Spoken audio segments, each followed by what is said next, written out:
মাননীয় প্রধানমন্ত্রী শেখ হাসিনা বলেছিলেন যেটা ছাত্র আন্দোলন না, এটা জঙ্গি আন্দোলন, জামাত শিবিরের কাজ।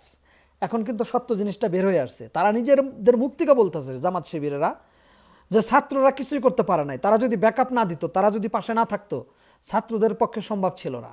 অনেকে বলতেছে আমার মাথায় পাকা চুল, আমি মাথায় কাপড় বেঁধে আমি আন্দোলনে ছাত্রদের সাথে এসেছিলাম। কেউ বলছে আমি থানা অ্যাটাক করছি, কেউ বলছে আমি মেট্রো রেল জ্বালিয়ে দিছি, বিটিভি চ্যানেল আমি জ্বালিয়ে দিছি। জামাত শিবিরের লোকজনেরা বলতেছে। তো ওই সময় অনেকে বিশ্বাস করে নাই, তারা ছাত্রলীগের ট্যাগ লাগাইয়ে দিছে। কিন্তু জামাত শিবির যে কত বড় কুলাঙ্গার, এটা শুধু হারে হারে টের পাবেন আপনারা।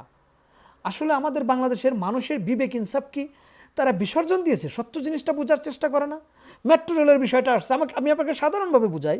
আপনি কোন দেশে আছেন জানেন, আমি সৌদি আরব আছি। আপনি একটা দোকান দিবেন এখানে নতুন করে, আপনি 6 মাস চালাবেন প্রথমে, আমি লাস্টে 6 মাস চালাবো, আপনার পর আমি 6 মাস চালাবো। আপনার সে ডাবল মুনাফা করব, কারণ দোকানটা স্টার্ট হতে রাইডিং হতে 6 মাস লাগে। তো না বুঝে না শুনে অনেকেই দোষারোপ করবেন, এটা ঠিক না। আবার কেউ বলছে আওয়ামী লীগকে নিষিদ্ধ করবেন। আচ্ছা, আপনারা বলেছেন যে আওয়ামী লীগ সুষ্ঠু নির্বাচন হলে 10টা আসন পাবে না, তা আওয়ামী লীগকে নিষিদ্ধ করতে হবে কেন? আওয়ামী লীগ তো সিটই পাবেন আপনাদের কথা মতো। এখন তো আওয়ামী লীগের কেউ নাই, নির্বাচন কমিশনার আপনাদের, একটা পুতুল সরকার, এই এনজিও সরকার বানাইছেন সেটা আপনাদের। তারপরে আওয়ামী লীগকে নিষিদ্ধ করতে হবে কেন? নির্বাচন দেন, দেখেন আওয়ামী লীগ কয়টা আসন পায়। এখনও আওয়ামী লীগ ক্ষমতা আসবে ইনশাল্লাহ। বাংলাদেশের মানুষ বুঝতেছে, সাধারণ জনগণ বলতেছে যে আওয়ামী লীগের সময় ভালো ছিলাম। এটা আমার কথা না, রিক্সাওয়ালা, ভ্যানওয়ালা, খেটে খাওয়া মানুষ তারা বলতেছে যে আওয়ামী লীগের সময় অনেক ভালো ছিলাম। এখন তো